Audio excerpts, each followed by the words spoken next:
সীমান্তে ভারতে অনুপ্রবেশের চেষ্টার সময় রাষ্ট্রপতি মোহাম্মদ শাহাবুদ্দিনকে আটক করেছে বিজিবি। রাতে দোয়ালপাড়া এলাকা থেকে তাদের আটক করা হয়। বিজিবি জানিয়েছে, গোপন সংবাদের ভিত্তিতে রাতের সীমান্তে অভিযান পরিচালনা করে বাহিনীর সদস্যরা। এ সময় আটক করা হয়। তাদের কাছ থেকে 4টি মোবাইল ফোন, নগদ 8,000 টাকা সহ স্বর্ণের গহনা জব্দ করেছে বিজিবি। সীমান্ত দিয়ে ভারতে অনুপ্রবেশের সময় সাবেক রাষ্ট্রপতি শাহাবুদ্দিন আহমেদকে আটক করেছে বিজিবি। সীমান্তে 3 নম্বর সাব পিলার থেকে তাদের আটক করা হয়। বঙ্গভবন ছাড়ার পর সদ্য সাবেক রাষ্ট্রপ্রধানের বিচার হবে, তা নিয়ে দেশের রাজনৈতিক মহলে তীব্র গুঞ্জন। আর সংসদে বিরোধী জোট আর জুলাইয়ে আন্দোলনকারীদের দাবি অবিলম্বে গ্রেপ্তার ও আন্তর্জাতিক অপরাধ ট্রাইব্যুনালে বিচারের। পদত্যাগের পর এবার আইনি বেড়াজালে জড়াতে যাচ্ছেন সাবেক রাষ্ট্রপতি মোহাম্মদ শাহাবুদ্দিন। ছেড়ে দিয়েছেন পথ, তবে পিছু ছাড়ছে না প্রশ্ন। তাকে ঘিরে মানুষের কৌতূহল যেন বেড়েই চলেছে। বলছিলাম সদ্য পদত্যাগেই রাষ্ট্রপতির কথা। আর্থিক অনিয়ম, ক্ষমতার অপব্যবহার, ইসলামী ব্যাংক দখলে এসালম গ্রুপকে সহায়তা করা সহ বিভিন্ন অভিযোগের বানে এখন জর্জরিত মোহাম্মদ শাহাবুদ্দিন। আজ সেই চুপ্পু ক্ষমতাচ্যুত, পদত্যাগী এবং দেশ ছেড়ে পালানোর জন্য মরিয়া। কিন্তু তারেক রহমান যেন এক ঠান্ডা মাথার মাস্টার মাইন্ড। হাসি মুখে তিনি এমন এক ফাঁদ তৈরি করেছেন যেখান থেকে বের হওয়ার কোনো রাস্তায় আর খোলা নেই চুপ্পুর সামনে। সাবেক রাষ্ট্রপতি জনাব শাহাবুদ্দিন সাহেব, তিনি এসালমের ইসলামী ব্যাংক লুট করার একজন অ্যাক্টিভ অংশীদার ছিলেন। ইসলামী ব্যাংকের পাশাপাশি বিভিন্ন রকমের অর্থ জালিয়াতির অভিযোগ রয়েছে সাবেক রাষ্ট্রপতি শাহাবুদ্দিন চুপ্পুর বিরুদ্ধে। কারণ বাংলাদেশের ইসলামী ব্যাংক যে দেউলিয়ত্ব হয়েছে এবং ইসলামী ব্যাংক থেকে যে এসালম গ্রুপ হাজারো কোটি টাকা দুর্নীতির মাধ্যমে লুটপাট করে ইসলামী ব্যাংক থেকে নিয়েছে, এর অন্যতম সবথেকে বড় সহযোগী হচ্ছে এই সাবেক রাষ্ট্রপতি শাহাবুদ্দিন চুপ্পু, যার প্রত্যক্ষ এবং পরোক্ষ মদদেই ইসলামী ব্যাংক থেকে হাজারো কোটি টাকা এসালম গ্রুপ তারা লুটপাট করে নিয়ে এরপরে ইসলামী ব্যাংকে গোটা বিশ্বের মধ্যে দেউলিয়ায় পরিণত করেছে। যেই কারণে এই শাহাবুদ্দিন চুপ্পুর পদত্যাগের পর থেকেই এদেশের আপামর জনতা শাহাবুদ্দিন চুপ্পুকে গ্রেফতার করে বিচারের মুখোমুখি করার দাবি জানিয়ে আসছিল। এর মধ্যেই এই শাহাবুদ্দিন চুপ্পু সে দেশ ছেড়ে ভারতে পালাতে গিয়ে এবার হাতে নাতে সীমান্তে ধরা পড়েছে। দর্শক, এ বিষয়ের কিছু অংশ ভিডিওর শুরুতে শিরোনামে আপনারা দেখেছেন, বিস্তারিত দেখবেন পুরো ভিডিও জুড়ে। এ বিষয়গুলো দেখার পূর্বে আপনাদের একটা অনুরোধ করব, যারা আমাদের চ্যানেলে নতুন আসছেন চ্যানেলটি সাবস্ক্রাইব করে অল ক্লিক করে বেল আইকনটি চালু করে দিবেন। দর্শক, চলুন আমরা দেখব যে এবার শাহাবুদ্দিন চুপ্পু সে যে দেশ ছেড়ে ভারতে পালাতে গিয়ে সীমান্তে ধরা পড়েছে সেটা আমরা দেখব। সেটা দেখার পূর্বে চলুন প্রথমে আমরা একটু দেখে আসি যে এই সাবেক রাষ্ট্রপতি শাহাবুদ্দিন চুপ্পু সে অর্থ জালিয়াতি, ক্ষমতার অপব্যবহার এবং ইসলামী ব্যাংক লুটপাট সহ তার বিরুদ্ধে যেই সমস্ত অপকর্মের অভিযোগ রয়েছে তার অপকর্মের চিত্র প্রথমে কিছু অংশ দেখে এরপর বিষয়টা দেখব। ধৈর্য ধরে একটা লাইক দিয়ে ভিডিওটি শেষ পর্যন্ত দেখতে থাকুন। মায়ের চোখের জলের হিসাব যে কতটা ভয়ঙ্কর এবং নির্মম হতে পারে তা এবার হারে হারে টের পাচ্ছেন দুর্নীতিবাজ ও স্বৈরাচারের দোসর সাবেক রাষ্ট্রপতি শাহাবুদ্দিন চুপ্পু। ক্ষমতার অহংকারে অন্ধ হয়ে একদিন যিনি বেগম খালেদা জিয়াকে পদে পদে অপমান করেছিলেন, আজ তার নিজের গলাতেই আটকে গেছে বিপদের শক্ত রশি। ক্ষমতার দম্ভে তারেক রহমানের বয়স্ক শাশুড়িকেও চরম হেনস্থা করতে ছাড়েননি এই চুপ্পু। কিন্তু সময় যে কত দ্রুত বদলে যায়। যে চুপ্পু একদিন হাসিনাকে খুশি করতে পুরো জিয়া পরিবারকে ধ্বংসের চক্রান্তে মেতেছিলেন, আজ সেই চুপ্পু ক্ষমতাচ্যুত, পদত্যাগী এবং দেশ ছেড়ে পালানোর জন্য মরিয়া। কিন্তু তারেক রহমান যেন এক ঠান্ডা মাথার মাস্টার মাইন্ড। হাসি মুখে তিনি এমন এক ফাঁদ তৈরি করেছেন যেখান থেকে বের হওয়ার কোনো রাস্তায় আর খোলা নেই চুপ্পুর সামনে। কিভাবে এই মেগা দুর্নীতিবাজকে ফাঁদে ফেলা হলো, তারেক রহমানের সেই মাস্টার প্ল্যান কি, আর কেনই বা চুপ্পুর দেশ ছাড়ার সব রাস্তা বন্ধ হয়ে যাচ্ছে, জানতে হলে ভিডিওটি শেষ পর্যন্ত মনোযোগ দিয়ে দেখতে থাকুন। রাজনৈতিক বিশ্লেষক থেকে শুরু করে সাধারণ মানুষ সবার মুখে এখন একটাই আলোচনা, যে কোনো রাতেই হয়তো জেলের ভাত জুটতে পারে শাহাবুদ্দিন চুপ্পুর। মা আর শাশুড়িকে অপমানের যে নিদারুণ বদলা তারেক রহমান নিচ্ছেন তা দেশের রাজনীতির ইতিহাসে এক নতুন অধ্যায়।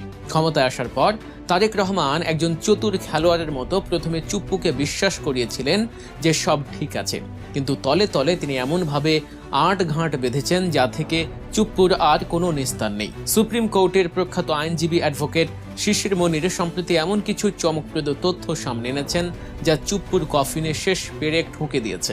শাহাবুদ্দিন চুপ্পুর দুর্নীতির খতিয়ান ঘাঁটলে চোখ কপালে ওঠার জোগাড় হয়। দুর্নীতি দমন কমিশনের কমিশনার থেকে শুরু করে বঙ্গভবনের সর্বোচ্চ চেয়ার, প্রতিটি পদে পদে বসেই তিনি দেশের সম্পদ লুটের এক মহা উৎসব চালিয়েছেন।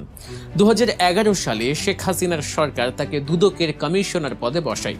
সেখানে বসেই তিনি হাসিনাকে দুটি অমূল্য আইনি সুবিধা দিয়েছিলেন। প্রথমটি হলো পদ্মা সেতু দুর্নীতি ধামাচাপা দেয়া। বিশ্বব্যাংক যখন এই দুর্নীতি তদন্ত শুরু করে তখন তৎকালীন মন্ত্রী আবুল হোসেন সহ প্রধান সন্দেহভাজনদের বাঁচাতে চুপ্পু এক অভেদ্য প্রাচীর হয়ে দাঁড়ান। প্রায় 2 বছর ধরে এক সাজানো তদন্ত চালিয়ে সাধারণ মানুষের চোখে ধুলো দিয়ে অভিযুক্তদের নির্দোষ প্রমাণ করেন তিনি। দ্বিতীয় এবং সবচেয়ে ভয়ঙ্কর কাজটি তিনি করেছিলেন জিয়া পরিবারের বিরুদ্ধে। চরম প্রতিহিংসার বশবর্তী হয়ে জিয়া অরফানেজ ট্রাস্ট এবং জিয়া চ্যারিটেবল ট্রাস্ট মামলার সুবিধাজনক সময়ে খালেদা জিয়ার নামে তড়িঘড়ি করে চার্জশিট ইস্যু করেন এই চুপ্পু, যার প্রত্যক্ষ ফলশ্রুতিতে বেগম জিয়াকে বছরের পর বছর কারারুদ্ধ করে রাখার পথ সুগম হয়। বিরোধীদের দমন করতে এবং জিয়া পরিবারকে ধ্বংসের দিকে ঠেলে দিতে তিনি চরম নির্লজ্জতার পরিচয় দিয়েছিলেন, আর তারই পুরস্কার স্বরূপ তিনি পেয়েছিলেন রাজকীয় সুবিধা। দুদক থেকে অবসরের পর তার জীবনের সবচেয়ে বড় লটারি লাগে এস আলম গ্রুপের সাথে হাত মেলানোর পর। ব্যাংক লুটেরা এস আলম তাকে নিজের ভেতরের মহলে ঢুকিয়ে নেয়। 2017 সালে জোরপূর্বক দখল করা ইসলামী ব্যাংকের ডিরেক্টর বানিয়ে দেওয়া হয় তাকে। পরবর্তীতে 2022 সালে এস আলমের মালিকানাধীন গ্লোবাল ইসলামী ব্যাংকের অ্যাডভাইজার পদে বসানো হয় চুপ্পুকে। বিনিময়ে দেয়া হয় মোটা অঙ্কের বেতন, বিলাসবহুল গাড়ি এবং রাজকীয় সুযোগ সুবিধা। কিন্তু সবচেয়ে চাঞ্চল্যকর ঘটনা ঘটে 2023 সালের ফেব্রুয়ারিতে। কোনো পূর্ব প্রস্তুতি ছাড়াই হঠাৎ করে চুপ্পুকে দেশের 22তম রাষ্ট্রপতি ঘোষণা করে শেখ হাসিনা। আর এই ঘোষণার পরপরই তিনি গ্লোবাল ইসলামী ব্যাংকের কার্যালয়ে এস আলমের অনুসারীদের দ্বারা বেষ্টিত হয়ে উদযাপনে মেতে ওঠেন। রাষ্ট্রপতি চেয়ারে বসেও তিনি এস আলমের দুর্নীতিতে সরাসরি মদত দিয়েছেন। হাইকোর্টে দাখিল করা আর্থিক গোয়েন্দা সংস্থা BFIU এর এক তদন্ত প্রতিবেদনে চাঞ্চল্যকর তথ্য উঠে এসেছে। প্রতিবেদন অনুযায়ী JMC বিল্ডার্স নামের একটি কাগুজে প্রতিষ্ঠানের প্রতিনিধি হিসেবে ইসলামী ব্যাংকের পরিচালনা পর্ষদে অন্তর্ভুক্ত হন চুপ্পু। এই ভুয়া কোম্পানিটি মূলত ব্যাংক থেকে জালিয়াতির মাধ্যমে অর্থ বের করে সেই অর্থ দিয়েই পুনরায় ব্যাংকের শেয়ার কিনত। এস আলম গ্রুপ ইসলামী ব্যাংকের প্রায় 82% শেয়ারের উপর কার্যকর নিয়ন্ত্রণ নেয় এবং হাজার হাজার কোটি টাকা লুটপাট করে। এই মেগা লুটের অন্যতম প্রধান ঢাল হিসেবে কাজ করেছেন খোদ শাহাবুদ্দিন চুপ্পু। শুধু তাই নয়, ফার্স্ট সিকিউরিটি ইসলামী ব্যাংক থেকেও বিপুল অর্থ লুটে তার পরোক্ষ ভূমিকা ছিল। পরিচালনা পর্ষদে জায়গা করে নিয়ে এস আলম গ্রুপের বিভিন্ন বেনামি প্রতিষ্ঠানের অনুকূলে হাজার হাজার কোটি টাকা ঋণ অনুমোদনে তিনি সরাসরি ভূমিকা রাখেন, যা ব্যাংকটিকে আজ তীব্র আর্থিক সংকটের মুখে ঠেলে দিয়েছে। চুপ্পুর এই নির্লজ্জতা শুধু ব্যাংক লুটের মধ্যে সীমাবদ্ধ ছিল না।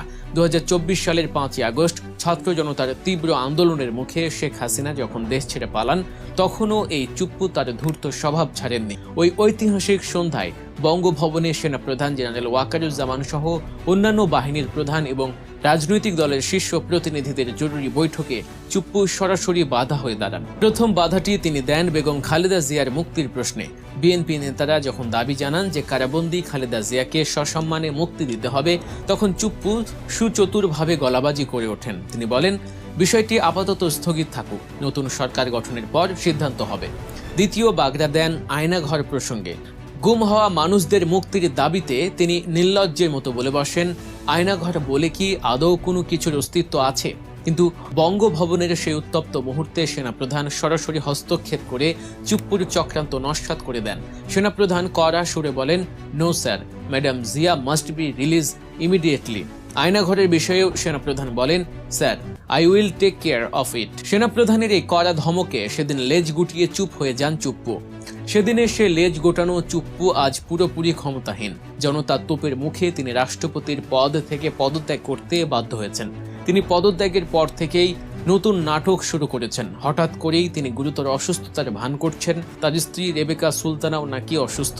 এই অজুহাতে তিনি সম্মিলিত সামরিক হাসপাতাল থেকে বিদেশে, বিশেষ করে সিঙ্গাপুর বা ব্যাংককে চিকিৎসার জন্য পালানোর ছক কষছেন। শোনা যাচ্ছিল নিরাপদে দেশ ত্যাগের জন্য বিএনপির সাথে নাকি তার একটি সমঝোতা হয়েছে, কিন্তু বিএনপির মহাসচিব মির্জা ফখরুল ইসলাম আলমগীর সহ অন্যান্য শীর্ষ নেতারা এই গুঞ্জন পুরোপুরি নাকচ করে দিয়েছেন। বিএনপি স্পষ্ট জানিয়ে দিয়েছে চুপ্পুকে দেশ থেকে পালানোর কোনো সুযোগ তারা দেবে না। তারেক রহমান প্রমাণ করে দিয়েছেন পাপ বাপকেও ছাড়ে না। হাজার হাজার কোটি টাকা লুটপাট, নিরপরাধ মানুষকে হয়রানি, আদালত অবমাননা এবং জাতীয় বিশ্বাসঘাতকতার পর চুপ্পু যে সহজেই পার পেয়ে যাবেন এমনটা ভাবার কোনো কারণ নেই। সাংবিধানিক আইনের 51 ধারা দেখিয়ে তিনি হয়তো বেঁচে যাওয়ার স্বপ্ন দেখেছিলেন, কিন্তু তারেক সাহেবের আইনের সব ফাঁক ফোকর পুরোপুরি বন্ধ হয়ে গেছে। আইনি বিশেষজ্ঞরা জোরালো দাবি তুলছেন যে কোনো আইনি ধারা দেখিয়েই এই খলনায়ককে এবার আর রক্ষা করা সম্ভব নয়। দুর্নীতি দমন কমিশন এবং BFIU তার বিরুদ্ধে জোরদার তদন্ত চালাচ্ছে। হাইকোর্টের দ্বৈত বেঞ্চে এই শেয়ার জালিয়াতি ও অর্থ পাচারের বিচারিক প্রক্রিয়া শুরু হওয়ার অপেক্ষায়। এখন শুধু সময়ের অপেক্ষা, কখন তার হাতে হাত করা ওঠে আর জেলের লোহার শিকে মাথা ঠুকে তাকে কপাল চাপড়াতে হয়, সেটাই দেখার বিষয়। তারেক রহমান যেন চুপ্পুকে চোখে আঙুল দিয়ে দেখিয়ে দিলেন সঠিক সময়ের জন্য অপেক্ষা করলে সবচেয়ে বড় শত্রুকেও আইনের জালে আটকে হাটে হাড়ি ভেঙে দেয়া যায়। জেলের অন্ধকার প্রকোষ্ঠ এখন শাহাবুদ্দিন চুপ্পুর একমাত্র গন্তব্য বলেই মনে করছেন রাজনৈতিক বিশ্লেষকরা। ছেড়ে দিয়েছেন পথ, তবে পিছু ছাড়ছে না প্রশ্ন। তাকে ঘিরে মানুষের কৌতূহল যেন বেড়েই চলেছে।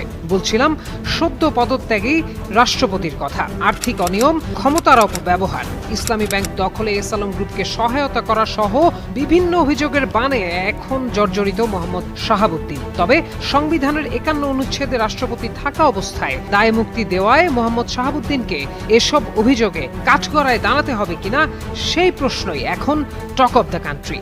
মোহাম্মদ শাহাবুদ্দিন 2011 থেকে 2016 সাল পর্যন্ত দুর্নীতি দমন কমিশনের কমিশনার হিসেবে দায়িত্ব পালনকালে বিশ্ব ব্যাংক পদ্মা সেতু নির্মাণ প্রকল্পে দুর্নীতির অভিযোগ তুললে সেটি ধামাচাপা দেন। এছাড়া সে সময়ে এস আলম গ্রুপের বিরুদ্ধে নামে বেনামে 2.25 লাখ কোটি টাকা পাচার করার অভিযোগ থাকলেও তিনি কোনো ব্যবস্থাই নেননি। বাংলাদেশের সাবেক রাষ্ট্রপতি শাহাবুদ্দিন চুপ্পু, তাকে সাবেক প্রধানমন্ত্রী শেখ হাসিনা এবং আওয়ামী লীগ তারা বাংলাদেশে একটা ডামি নির্বাচন করার জন্য এবং বাংলাদেশে এই যে 24-এ যেই নির্বাচন হয়েছিল একতরফা নির্বাচন, তো সেই একতরফা নির্বাচন করে ফ্যাসিস্ট সরকার শেখ হাসিনা তারা ক্ষমতায় থাকার জন্যই এই রাষ্ট্রপতিকে নিয়োগ করেছিল এবং সাবেক এই রাষ্ট্রপতি শাহাবুদ্দিন চুপ্পু সে নির্বাচিত হয়ে শেখ হাসিনার পক্ষে সাফাই গেয়ে এরপরে এই ডামি নির্বাচনে সমর্থন ও সহযোগিতা করেছিল।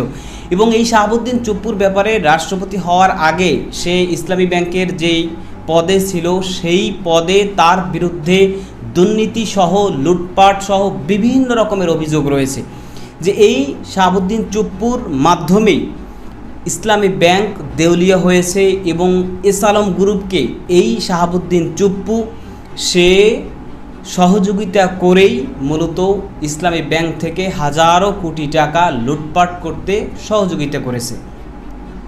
এবং যার কারণে আমরা দেখেছি যে ইসলামী ব্যাংক একেবারে দেউলিয়ার পথে চলে গিয়েছিল।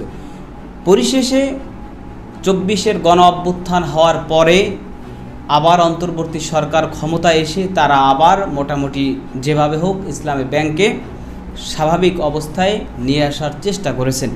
সুতরাং এই শাহাবুদ্দিন চুপ্পু সে ক্ষমতার অপব্যবহার করেছে, অর্থ জালিয়াতি করেছে, অর্থ আত্মসাৎ করেছে, এস আলম গ্রুপকে ইসলামী ব্যাংক দেউলিয়ত্ব করতে সহযোগিতা করেছে। এর পাশাপাশি তার বিরুদ্ধে আরও যেই সমস্ত অভিযোগ রয়েছে সকল অভিযোগগুলোর বিচার করার জন্য এদেশের আপামর জনতা দাবি জানাচ্ছে যে এই শাহাবুদ্দিন চুপ্পুকে তাকে গ্রেফতার করে সেই সমস্ত অপরাধের কারণে তাকে বিচারের মুখোমুখি করা হোক এবং বাংলাদেশে একটা দৃষ্টান্ত উপস্থাপন করা হোক যে অপরাধী সে অপরাধ যত আগেই করুক আর যত বড় ক্ষমতাসীন প্রভাবশালী ব্যক্তি হোক না কেন, অপরাধীর জায়গা বাংলাদেশে হবে না এবং বাংলাদেশে এই অপরাধের বিচার আজ না হয় কাল একদিন না একদিন পেতেই হবে।